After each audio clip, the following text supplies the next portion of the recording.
nous avions à disposition 3000 à peu près mètres carrés entre la partie congrès, séminaire et la partie centre d'affaires coworking en centre-ville, mais pas plus.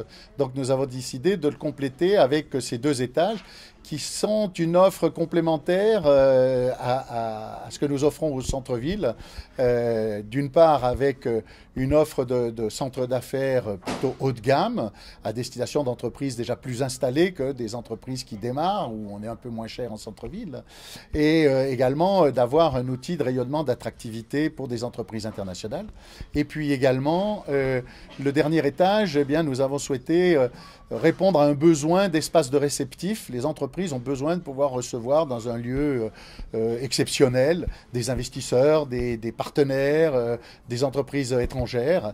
Et c'est ce que nous avons voulu faire aussi, mais aussi à destination des entreprises locales, avec l'espace événementiel au 30e étage, 800 mètres carrés, avec des salles totalement modulables, la capacité d'y faire de l'événementiel. On pourrait imaginer le lancement de produits, défilés de mode, etc.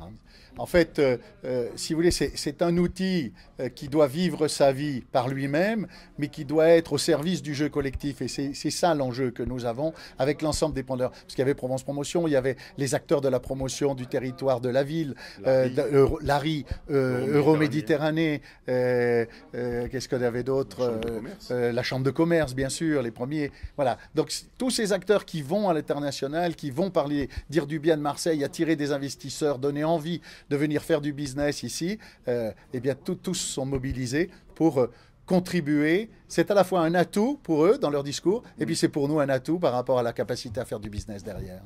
Vous dites avoir fait un peu de benchmarking, notamment en vous rendant à Lyon. Alors ce qui nous a inspiré, c'est déjà, eux, ils avaient un centre d'affaires et un petit espace événementiel en haut d'une tour. Donc on s'est beaucoup inspiré de ce qu'ils avaient fait, de leur réussite, de leurs problèmes aussi. Donc ils nous ont aussi expliqué les éléments bloquants qu'ils avaient eus. On a pu les anticiper. La problématique de faire des travaux dans un immeuble IGH qui est assez complexe, de livraison et autres. On s'est inspiré de tout ça et puis on l'a quand même mixé pour la mettre à la mode métropolitaine et avec les spécificités qu'on a chez nous pour essayer d'en faire un lieu magique. On a aussi benchmarké sur d'autres lieux événementiels, notamment à Londres, à Barcelone ou à Paris, pour essayer de voir ce qui se faisait dans des immeubles de grande hauteur, en haut, en espace événementiel, et comment on pouvait s'inspirer de leur réussite et puis faire mieux, et surtout mettre la culture locale à l'intérieur de tout ça.